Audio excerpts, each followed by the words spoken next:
E aí galerinha, tô aqui de volta hoje pra gente estudar um pouquinho, pensar um pouquinho juntos, tá certo? E eu quero explicar pra vocês o que é o pecado. Observe que no Jardim do Éden, quando Adão e Eva perambulavam pelo jardim, eles tinham apenas um único mandamento, uma única medida, digamos assim, de precaução que Deus tinha dado a eles, que era de não comer da árvore proibida, né? Do fruto da árvore proibida. Observe que tudo que estava no jardim ele podia se utilizar, tudo era dele, tudo estava sob o domínio dele.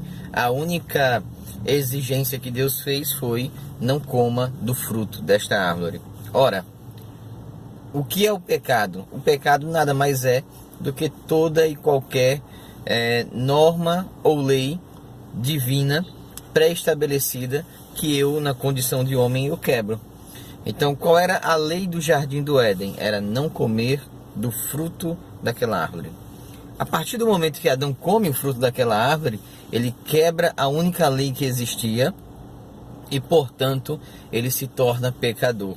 Observe que Adão tinha a seus pés praticamente tudo.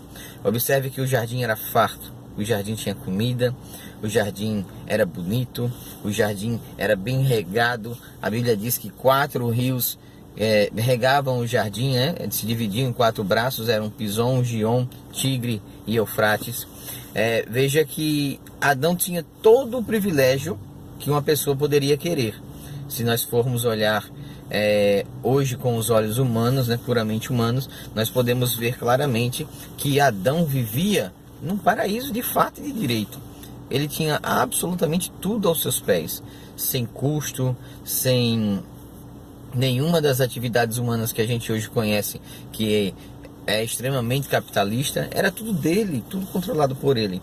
Mas ao quebrar a lei divina, ao infringir o mandamento de Deus, ele se torna pecador.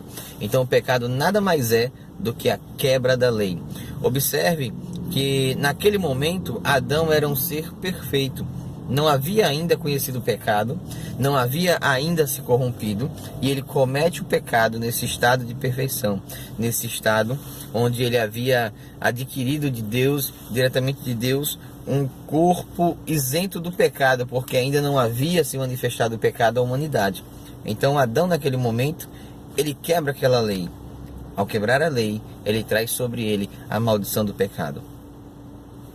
E Romanos diz, no capítulo 3, versículo 23, se não me engana a memória, que todos pecaram e destituídos estão da presença de Deus. Todos pecaram. Eu peco, você peca, nós pecamos. A humanidade peca constantemente contra Deus. E o pecado é o que nos afasta da presença de Deus. É por isso que muitas vezes a gente procura coisas, respostas, soluções, e por mais que a gente faça, às vezes sente aquele vazio na alma, no espírito, porque falta ainda o perdão, a misericórdia, o amor, a bondade de Deus na nossa vida. Não porque Ele não queira dar, mas porque às vezes a gente não quer se chegar a Ele e confessar o nosso pecado. O pecado nada mais é do que uma doença que infestou a humanidade. E assim como um vírus se alastrou por todas as suas gerações. E a única forma de removermos este vírus, esta doença, do nosso corpo, da nossa alma e do nosso espírito, é aceitando a Jesus como nosso único e suficiente Salvador. Mas isso é história para outro vídeo. Tchau, tchau!